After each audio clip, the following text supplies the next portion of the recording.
Olá, gente. Aqui é o Lucas de novo. Hoje eu quero falar um pouquinho sobre o que é teoria.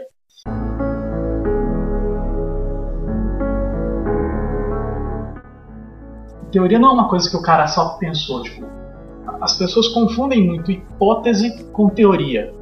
Uma hipótese é o cara sentado numa cadeira pensando o que pode ser. Isso é uma hipótese. Quando você chega e fala, eu tenho uma teoria de como resolver isso. Você não tem uma porra de uma teoria, você tem uma hipótese.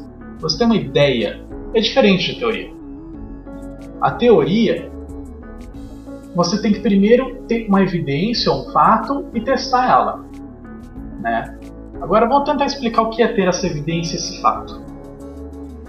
Digamos que você está analisando alguma coisa no campo. Sei lá, você está analisando sobre você está analisando árvores, plantas, está analisando plantas. Você percebe em suas viagens para diversos lugares diferentes, você percebe que em lugares como o deserto tem poucas plantas, apesar de ainda existirem. Você percebe que em lugares como a Mata Atlântica ou o resto da Mata Atlântica tem muita planta. E plantas grandes até. E você percebe que em lugares como no Cerrado tem bastante planta, só que as plantas são rasteiras. Aí você quer saber por que infernos é assim? Aí você começa a analisar as diferenças das plantas onde elas vivem. Analisa clima local. Você analisa o tipo de animais que tem no local. Aí você para ali. Ok. No deserto, o deserto é seco e é quente. A Mata Amazônica e Atlântica é quente, só que é muito úmido. E o chão é nutritivo. O deserto, o chão é seco e não nutritivo. E no Cerrado é seco, mas o chão é nutritivo. E chove vez ou outra no ano. O que você consegue concluir disso? Ok, agora você está pegando evidências. Quais são as evidências que você tem? Deserto, chão não é nutritivo, não chove. E é quente. Essas três evidências. Temperatura, nutrientes no solo e água. Olha só, já juntou três evidências aqui, três fatos. Três coisas que acontecem de verdade. Ó. Aí você vai na Mata Atlântica. É quente, chove e o chão é nutritivo. Três evidências, três fatos. Antes que alguém queira me corrigir, eu sei que o chão de lá só é nutritivo por causa das folhas que caem. Mas isso não faz com que o chão deixe de ser nutritivo. Ele deixa de ser nutritivo se ele for desmatado, porque aí não vai ter mais material para biodegradar. Consequentemente, o chão morre. Mas não é esse o ponto que eu estou falando aqui. Eu estou falando na floresta. Lá o chão é nutritivo justamente porque tem planta morta e animal morto. Voltando. No Cerrado é quente, chove pouco e o chão é nutritivo. Ok, chegamos a algum ponto aqui. Então, vou criar então, vou juntar essas três evidências, que é a temperatura, a nutriência do solo e a quantidade de água, e vou chamar essa de a teoria do desenvolvimento das plantas. Na minha teoria, eu digo que locais que são quentes, mas com bastante água e chão nutritivo, as plantas podem crescer, podem se desenvolver para plantas enormes. E lugares em que o chão não é nutritivo, não tem água e são muito quentes, as plantas se desenvolvem pouco, por isso são pequenas, e a maioria delas são plantas muito secas e sem folhas, como você pode ver nos cactos e nos arbustos de deserto. Por que eu concluí isso? Porque eu fui lá, analisei, eu vi aquilo, eu comparei. Aí eu montei essa teoria. Aí chega alguém para mim e fala, Lucas, a sua teoria está errada.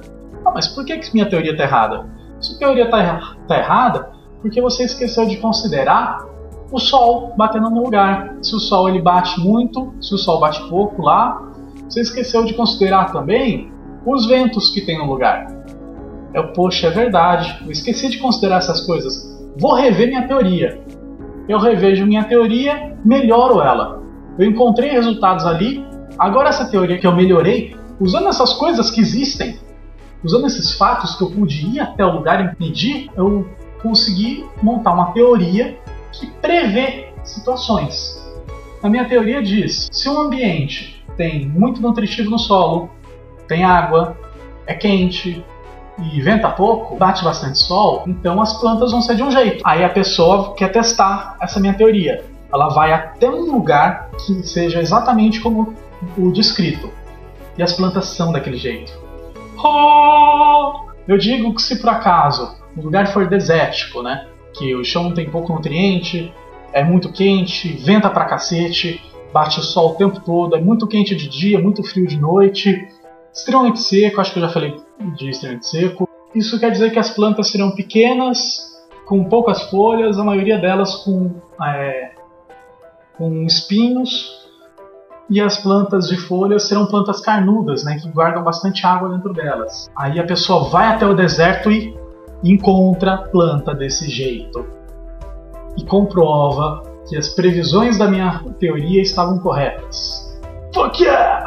Mas aí tem um cara que resolve puxar o limite na minha teoria. Ele fala: não, eu vou até a Patagônia, vou entrar numa caverna na Patagônia e vou ver se a sua teoria prevê que tipo de planta tem naquela caverna. Aí ele entra na caverna e, porra, cara, seguinte, sua teoria tá errada, porque ela não fala nada de planta dentro de caverna aqui na Patagônia.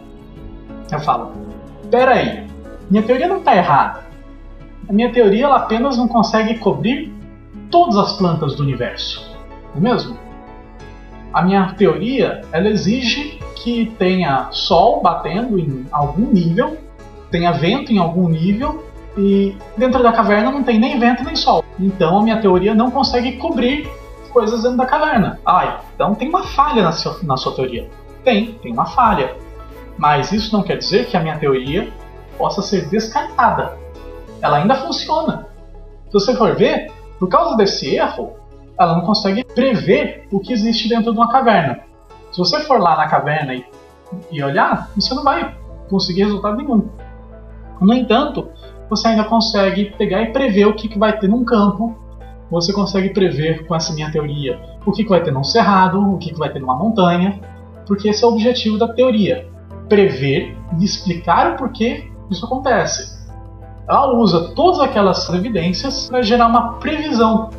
Bom, é isso, gente. Espero que tenham gostado. Abração. Falou!